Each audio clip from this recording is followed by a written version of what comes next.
देखिए बेटा, जैसे पिछली क्लास में हमने पढ़ लिया था centre of mass of hemi disc. आज जो हम पढ़ने जा रहे हैं ये भी एक बेहतरीन टॉपिक है, centre of mass of hollow hemisphere.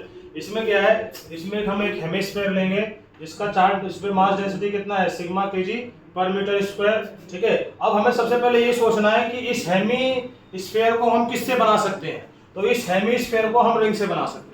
ठीक है, पहले हमने इसमें क्या किया, छोटी छोटी रिंग ली, रिंग को बड़ा बड़ा करते करते, जैसे ये रिंग ऐसा दिख रहा है मेरे को, ये एक्चुअल में ऐसा है, धीरे धीरे बढ़ता जाएगा, पूरा का पूरा क्या हो जाएगा, रिंग कवर हो जाएगा। तो हमने इसके लिए क्या किया, तो मतलब हमें इसमें की कंसेप्ट क्या है, हमें ये सीखना है कि हेमीस्फीयर को किससे बनाया जा सकता है। तो हेमीस्फीयर को किससे बनाया जा सकता है, एक रिंग से बनाया जा सकता है। तो हमने क्या किया, थीटा पे जाकर के डी थीटा का एक एलिमेंट ले लिया और ये हमने रिंग बना दी। अब ये एक्चुअल में कैसा है, ये एक्चुअल में है मेरे पास स्टेप्स, क्योंकि हमें इसका क्या दिख रहा है, इसके फ्रंट व्यू दिख रहा है ना।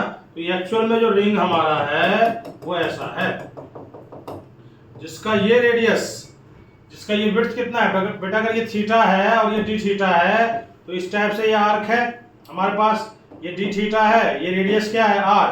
तो बताइए ये कितना होगा, आर डी थीटा होगा, theta equal to r upon radius. तो उससे हमने ये विड्थ निकाल लिया आर डी थीटा। तो ये आर डी थीटा, तो इसका क्या आ गया मेरे पास, आर डी थीटा आ गया मेरे पास विड्थ। अब ये मुझे इसका रेडियस भी देखना है, तो अगर ये आर है तो देखिए यहाँ से इस पर परपेंडिकुलर ड्रॉप करिए, तो ये डिस्टेंस कितना हो जाएगा, आर साइन थीटा। तो इसका आर साइन थीटा हो गया, और ये डिस्टेंस कितना हो गया, ये डिस्टेंस हो गया आर कॉस थीटा। तो अगर इसके मुझे कोऑर्डिनेट देखने हैं तो इसके सेंटर के कोऑर्डिनेट कितने हो जाएंगे, इसके सेंटर के कोऑर्डिनेट होंगे, एक्स में तो कुछ भी नहीं है, एक्स में 0 हो गया, और वाई में कितना हो गया, आर साइन थीटा। ठीक है, तो हमारे जो एलिमेंट है उसके अब इसका रेडियस कितना हो गया बेटा, ये आर कॉस थीटा और ये दोनों बराबर हो गए। तो ये क्या हो जाएगा मेरे पास, ये हो जाएगा आर कॉस थीटा, और इसके सेंटर के कोऑर्डिनेट कितने हो जाएंगे, 0, आर साइन थीटा। ठीक है, और जैसा कि हम कंटीन्यूअस बॉडी के लिए सेंटर ऑफ मास का फॉर्मूला जानते हैं, xcm इक्वल टू क्या होता है, integration of x dm whole divide by dm integration. ठीक है, अब x जो होता है इसमें वो होता है मेरे पास coordinate of centre of mass of element. ठीक है, तो x कोऑर्डिनेट है, क्योंकि x हम ले रहे हैं। तो x कोऑर्डिनेट क्या है बताओ, हमारे सेंटर ऑफ मास एलिमेंट का x कोऑर्डिनेट क्या है, 0। तो यहाँ हम x को 0 पुट कर देंगे, तो xcm कितना आ जाएगा मेरे पास, 0 into dm whole divide by dm। तो क्या हो जाएगा xcm आ गया मेरे पास 0। ठीक है, क्योंकि ये 2D बॉडी है तो x 0 आ गया, ये x एक्सिस मान लीजिए, और ये क्या है, ये y एक्सिस, z तो इसका है नहीं, तो zcm तो इसका क्या हो गया बेटा, 0। अब मुझे क्या निकालना है, ycm। तो ycm आएगा मेरे पास formula y dm whole divide by dm, दोनों का अलग अलग इंटीग्रेशन कर दीजिए। ठीक है, अब लिमिट देखिए, अब मुझे इस पूरे हेमिस्फीयर को कवर करना है, तो लिमिट क्या होगी, देखो स्टार्ट हुआ, यहाँ से स्टार्ट हुआ, तो यहाँ से पूरा करेंगे तो आधा पार्ट तो 0 से लेकर अगर हम π/2 तक लिमिट लेते हैं तो आधा पार्ट ये वाला इधर से कवर हो जाएगा, और आधा ये ऐसे पूरा इसको स्कैन कर लेगा 0 से कितने तक में, π/2 तक में। तो इसका लिमिट ले लेंगे हम 0 to π/2, तो 0 से π/2 तक लिमिट ले लिया हमने। ठीक है, अब सारी वैल्यूज पुट करनी है, तो y जो है वो हमारे इस एलिमेंट का क्या है, सेंटर ऑफ मास का कोऑर्डिनेट है, तो कितना है वो r साइन थीटा है, पुट कर दो बेटा यहाँ पे r साइन थीटा। dm निकालना है, तो ये 2D बॉडी है, तो बेटा dm क्या होता है, सिग्मा dA। ठीक है, सिग्मा dA कितना है, dA हो जाएगा इसका 2πr होता है, बट इसका रेडियस कितना है, cos थीटा, तो 2πr cos थीटा हो गया, इनटू विड्थ कितना है बेटा इसका, r d थीटा। तो लेंथ इनटू विड्थ क्या हो गया, एरिया। तो ये मेरे पास क्या आ गया, dm।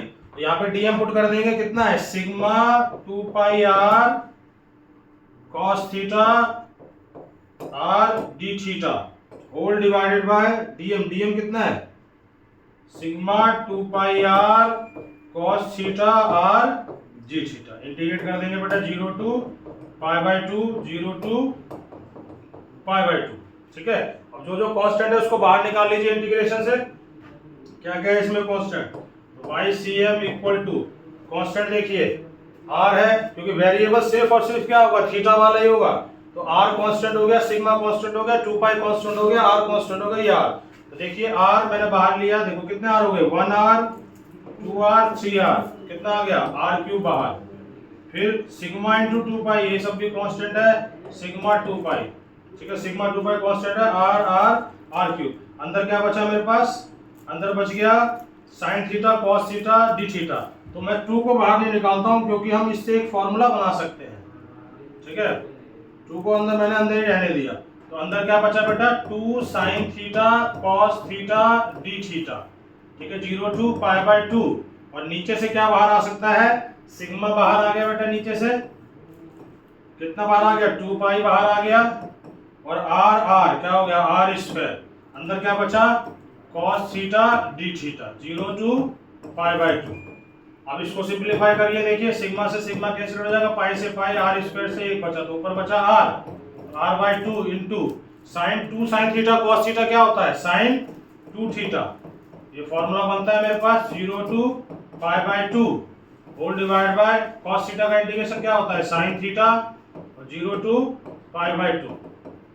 साइन थीटा का इंटीग्रेशन क्या हो जाएगा बेटा, साइन थीटा का integration cos minus cos 2 theta by 2, limit ले लेंगे 0 टू पाई बाय 2, और इधर पुट कर दोगे sine pi by 2 minus sine of 0, ठीक है। और साथ में बेटा r बाय 2 चल ही रहा था, इसको नहीं भूलना है, ये भूल जाओगे तो गड़बड़ हो जाएगा। तो क्या आ गया यहाँ से, देखिए r बाय 2, और ये 2 और आ गया बाहर, यहाँ से 2 ले लो तो कितना हो जाएगा, r by 4, r by 4 limit put करें तो क्या आ जाएगा, माइनस कॉस 2 पाई बाय 2, ये माइनस माइनस हमने बाहर नहीं लिया है, तो फिर अपर लिमिट पुट करेंगे माइनस ऑफ लोअर लिमिट, तो माइनस माइनस प्लस हो जाएगा, cos 2 into 0 whole divide by कितना हो गया, 1 माइनस 0, कितना हो गया, r बाय 4।